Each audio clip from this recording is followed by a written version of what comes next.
एक भाई ने पूछा है कि गुरु ने जो आदेश दिया उसको करने से उनकी दया मिलती, छोड़ दीजिए उसको। हम लोग बाप भी हैं, कुछ माँ भी हैं, यहाँ कुछ बच्चे भी हैं।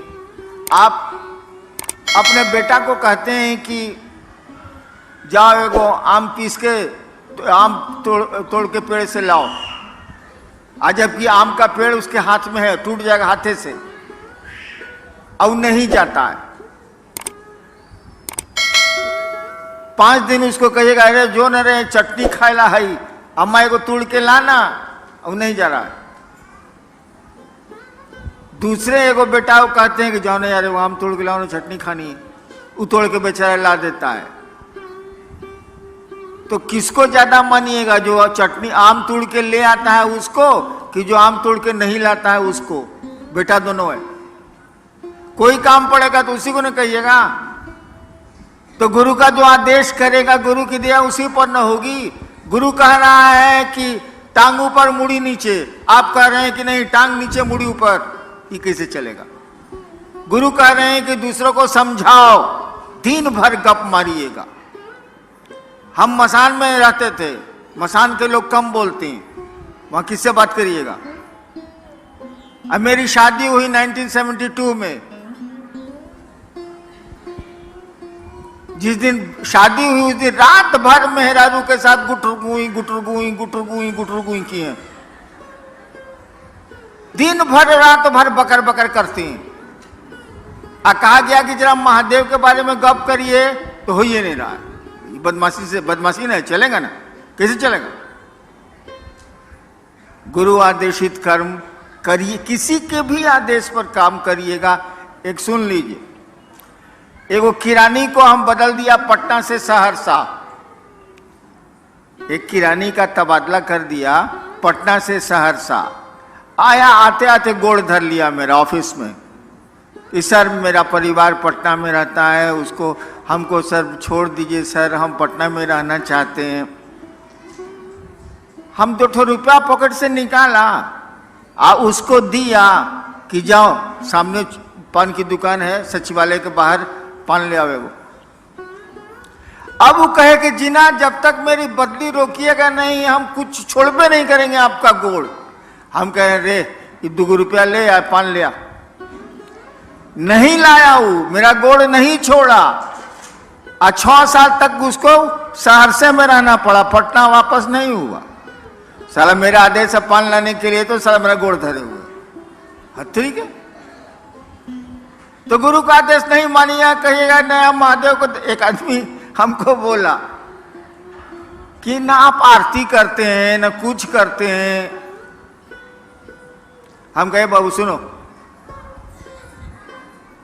बाप जब घर में आता है तो बेटवा आरती करता है कि बाबूजी जय जगदीश हरे, ओम जय जगदीश हरे।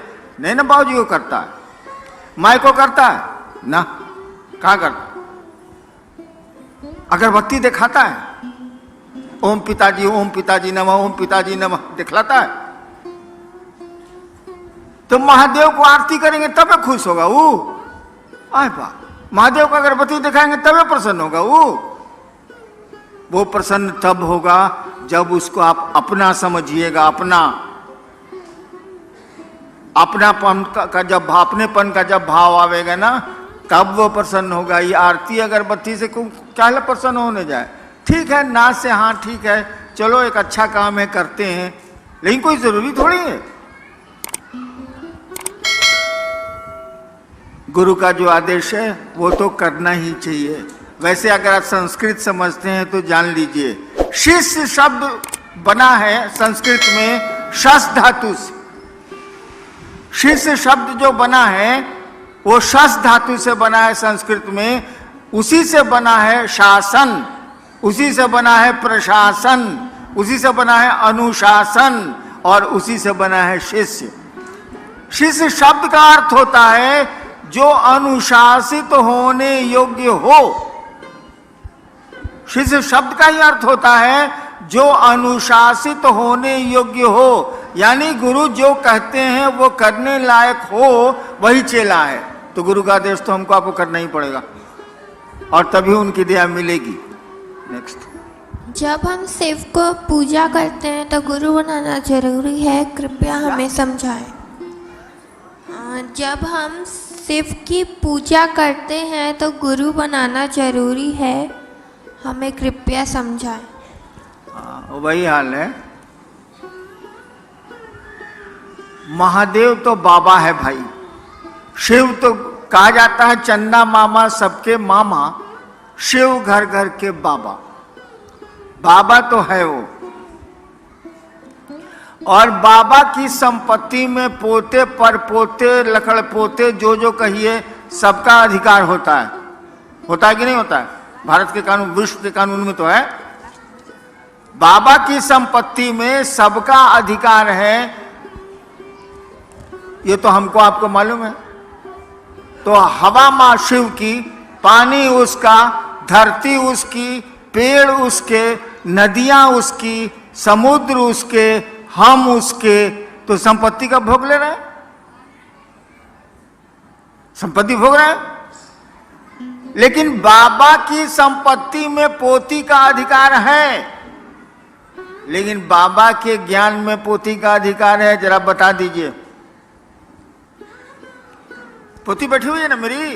बाबा की संपत्ति में भारत का कानून इसको अधिकार देता है। मैं स्टेट ही रहा हूं, गर्भ में अगर बच्चा है, मां के गर्भ में अगर बच्चा है तो उसको भी संपत्ति का अधिकार है, कानून है ये। इनको तो हमारी संपत्ति में अधिकार है, लेकिन जब तक ये ज्ञान लेना नहीं चाहे, क्या इनको ज्ञान हमसे मिलेगा बाबा से? गधा के गधा रह जाएंगे।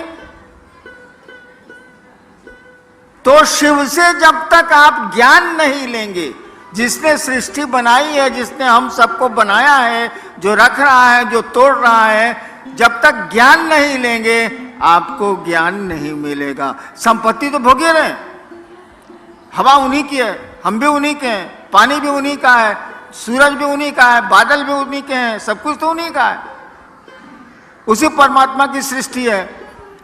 तो हम लोग भोग तो रहे हैं संपत्ति, लेकिन ज्ञान को भोगने के लिए, ज्ञान में हिस्सा लेने के लिए हमको आपको शिष्य की मानसिकता में जाना होगा और उसी सत्ता को, उसी शिव को अपना गुरु बनाना होगा, ताकि ज्ञान में भी आपको हिस्सा मिले। संपत्ति में तो हिस्सा मिला हुआ है।